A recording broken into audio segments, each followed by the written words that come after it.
excuse me, as the things have gotten tougher on defenses the last few years, how has Kirby Smart kind of grown as a coordinator? Well, Kirby's done a really good job for us, for 9 years now, and good job even before that in the time that we spent together. And, I think that the more history you have on people that you play, so the continuity, being in this league for a long time, it helps. The first thing we always look at is, what did the team do against us last year? And, what could we have done better? And how do we need to adjust that? So, but that carries over with your coaches too, because they've been through it, they know it, they understand it. We study it in the off season to try to get things fixed. So I think the continuity really helps. I mean, knowledge and experience is invaluable when it comes to being a signal caller. And Kirby has done a fabulous job for us. First, just to follow up, Coach, will Chris's recuperation from surgery, will that take him through the spring, being out?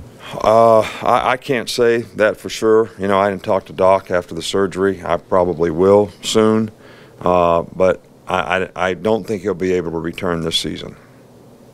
And just as a follow-up to that, how valuable has it been to be able to add Richard Mullaney as a fifth-year guy with the injuries you've had in the receiving corps? Well, I think Richard has done a really good job for us all year long. He's very dependable, very smart, can play a lot of positions, and he's played very well for us in the games. So we have just, this is, 3 or 4 guys that, we've lost at that position.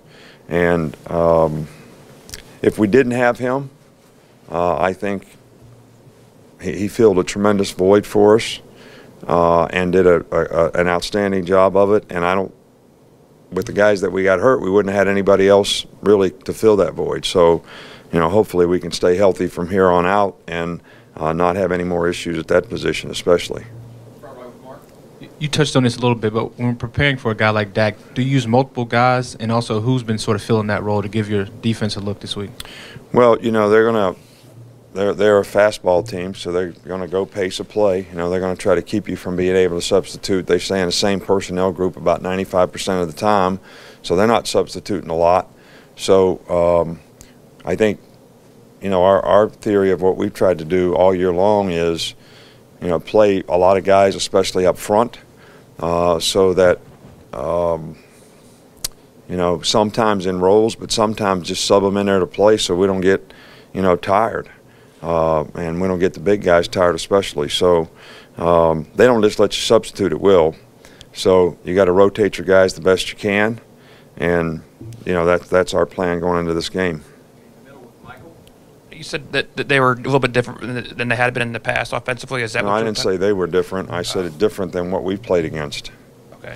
All right. Then we'll just ask them about their running game. I know Dak runs the ball most of the time, but what do you see from their running backs and their ability to run? Right. Well, the running backs that they have do a really good job. They're good receivers. One guy's small and very fast and very quick, very elusive. The other guy's a little more all-around, sort of power back. And but the guys are good receivers. They do a good job of executing their offense, and they all have capabilities of making, big plays. I don't think their lack of production is because of their ability. I just think it's their choice that the skill guys they have, the receivers they have, the quarterback that they have, I think they just pass the ball more, this year. And that lends itself to making the quarterback runs even more effective. Hey, 2 quick questions. First of all, I know you mentioned about Starkville being a tough place to play. Players have talked about like the cowbells and different things that make that kind of a unique environment. From your perspective, what aside from that or including that makes it a tough place to play? Well, I've yet to be any place in the SEC and I've been in this league now for 14 years. I've yet to go anywhere where it's not tough to play. All right, and I'm not, you tell me where it's not tough to play. It was tough to play at Georgia. It was tough to play at A&M. It was going to be tough to play this week at this place. It's tough to play when you go to LSU. It's tough to play when you go to Florida. It's tough to play when you go to Tennessee. So, you know, the cowbells are the cowbells. You know, you can think about and focus on the cowbells, or you can focus on what you got to do your job. You know, and we hadn't talked about them all week. That's the first time it come up, but I don't know if that's an issue or not. If you say our players are talking about it, I guess it is. I guess I need to address it with them. I guess the better way for me to have worded that was just what makes that unique in terms of a place to play. It's the only place I ever play that they have cowbells. I mean, that's unique enough, isn't it? I mean, what else can you say? And the second question was just in terms of Cam Robinson. So you said the other day how you felt like he played his best game of the season. Why did you feel like that? Because he played good. I mean, I don't know how to answer those questions. When a guy performs well in the game and you grade the film and he grades out good and he did a good job and he could block the guy he was supposed to do, that's why I felt that way. He did it more often than he did any other time. So it wasn't about backflips or anything like that. It was just doing his job very well. Dominated his space, won his battle more often than his guy beat him. And that's how you know whether a guy played well or not. So he played well. Two more. We'll start with Alex and then Neil in the back. I wanted to ask you about Duranian Wilson. He's obviously his size. He's kind of a matchup nightmare almost against anybody he goes against. What's the plan to kind of – Well, he is a big physical receiver, and he's very productive, especially on the long ball. And he's gotten better every year that he's been there. You know, unless you've got a guy that's 6'5", it's a problem, just like basketball. All right, so, you know, we had to guard him last year. And,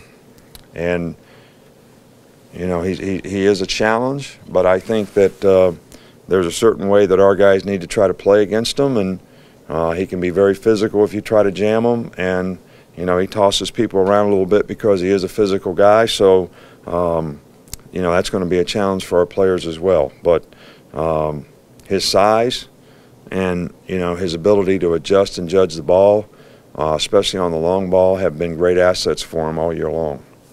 Last one in the back. Coach, what makes Michael Niswander such a joy to coach, and why is he such a good teammate? Well, because I think everything that anybody thinks that a football player or a competitor should be in terms of work ethic, doing the right things, always giving 100%, always trying to pay attention to do things right, puts the team first all the time. I think he's very well liked by his teammates. He cares about the team more than he cares about himself. I don't know that he ever asked the question, what about me? You know, how much am I going to play? All right, he's always, what can I do for the team? All right, so I can't think of one thing that I would say that if you were looking for the perfect attitude player on your team, that he wouldn't fit that. I mean, and, you know, the guy is, you know, really tough, and he plays as close to his full potential as anybody on our team because of the character and attitude he competes with. All right, thank you.